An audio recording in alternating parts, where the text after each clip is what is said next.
What's going on, everybody? It's Jeff here. Welcome back to the channel. What a ripping Monday. S&P hitting all-time highs again. I had said that little bit of a pullback that happened last Thursday was not going to last. Investors are going to continue to milk the easy money policy for as long as they can. In this video, I want to go over a couple of our plays, and then I'm also going to talk about AMC knocking on that $37 level. Did not hold. Something we saw today was very different, and I want to point out a couple things, also just bring it to your attention, hopefully give you a little bit of insight on exactly what is happening. So let's get right into it. First off, look at this chart for the SPY.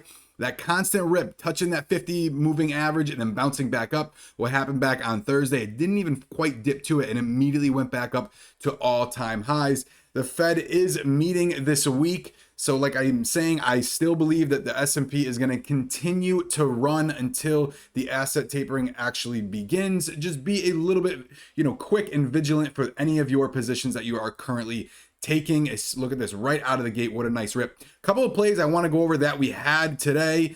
First off, we're going to touch base on Coinbase, basing off of Bitcoin ripping up to 50,000. It filled the gap coming down. Normally when Coinbase and all of your Bitcoin miners, we'll talk about Mara and Riot as well, when they gap up insane over the weekend when Bitcoin runs, well, just think about this. Once the stock market opens, there's less attention going into crypto because there's another market competing against it. Naturally, when these stocks gap up, they normally come back to fill the gap. I had shouted it out pre-market for Coinbase, also talked about Mara as well. You could see the same thing came back down. Slow, steady recovery, a little bit of fade back going into the intraday was absolutely awesome. Another one I've absolutely been loving lately was Moderna. Not really playing off of the Pfizer movement. Okay, there was FDA approval on Pfizer. I did call that one out as well, but Moderna offers a massive range, bouncing from 385 all the way up to 411. As you can see, we're going into close. Massive range. Love this stock. Love NVIDIA. Called that one out as well. But let's take a look at Pfizer. This was one that I actually missed on. I will be 100% honest. I said, if approval does happen, I expected it to move a little bit more than it did, maybe to getting to that $55 level. Although the price was already factored in by what was expected to happen. I mean, for those of you that remember, think back to CCIV and the Lucid merger, a little bit of sell the news. I expected it to rip a little bit higher, get to maybe that $55 level, and then sell off. Mind you, it is still holding this $50 support very well. So if anybody's looking to take a direction on Pfizer, as of yet, I would not. I would just be a little bit patient and wait for it to kind of decide its direction. Okay, let's take a look at AMC. Ripping up, it closing at about where we at now, 36.78 as we're going. The market just closed actually just about a minute ago.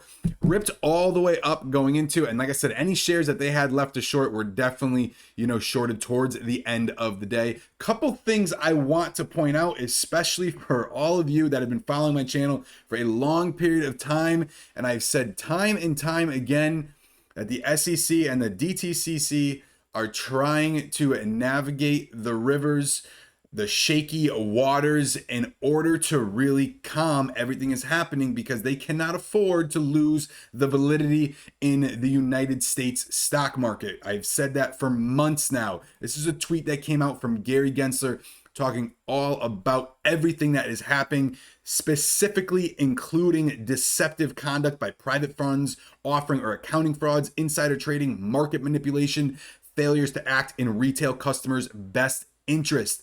Failure to act in retail customers' best interest. Now, that does not mean that you just get to put in your, $1,000 and have it turn into $100,000 in 2 days because it's owed to you. That's not what that means. What it does mean is something like this. This was a stock that a few people in the group absolutely crushed it today, especially if you were able to just be patient and ride this one all the way up. This is SBRT. If you look a little bit closer, I have taken a look at this stock a few times in the past, and I noticed the market makers are quickly yanking. When you do a market order, you're getting filled up at the top. It's ripping you down severely. This is what they do because now you don't pay for trades. I remember back in the Scott trade, days when you were paying $7 a trade, and that's where they started this whole payment for order flow in order to route you to make money. But when those gaps are insane, you're buying 100 shares and they're making $20-$30 on your in and out, because the way the way they're filling you and they're routing you to pretty much wherever is the worst possible way to go.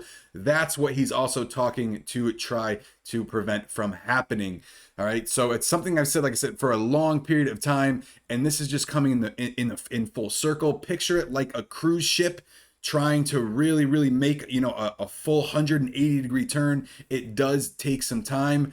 I do want to also highlight this for AMC. Take a look at the volume today. 75 million, just under 75 million shares traded. And mind you, about 10 to 15% of that activity actually happened within the last 30 minutes of trading. We were up almost 10%. We actually did touch up, I think, a full 10% intraday, with very low volume, especially compared to the 65-day moving average of 170 million. We're making a lot of movement over less time. I also want to point this out, which I've been monitoring quite closely, as I love the options chain. Now let me get this out first.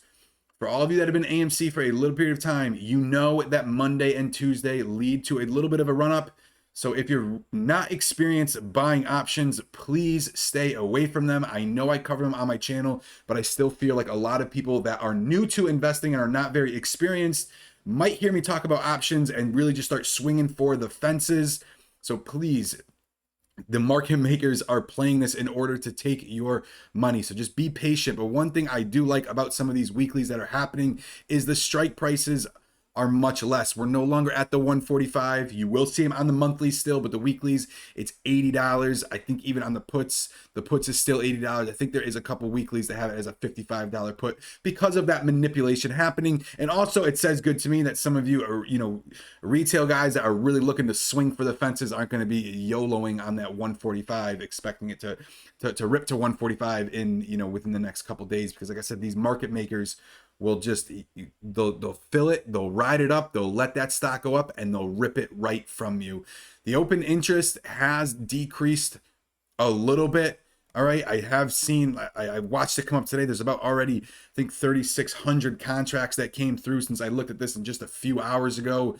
The $80 contract. Remember, when you're buying towards the end of a Monday and you're expiring on a Friday, you're immediately losing, a good chunk of that due to the time decay because your expiration is so close. As you can see, the loss that this $80 call had today was 40%, even though the stock absolutely ripped, versus an in the money or just out of the money option that has increased. But like I said, guys, please stay away from options. I'm saying this to you just to know that as the price begins to move, it changes that gamma ratio, and that's what can cause a gamma squeeze. If you remember the run-ups that we had in early June, the highest strike, it was originally $40, and when we really encroach on that really soon, that causes a massive amount of calls to be in the money and a massive amount of puts to be out of the money, and the market makers need to hedge by buying shares in order to cover themselves, or they're going to go broke.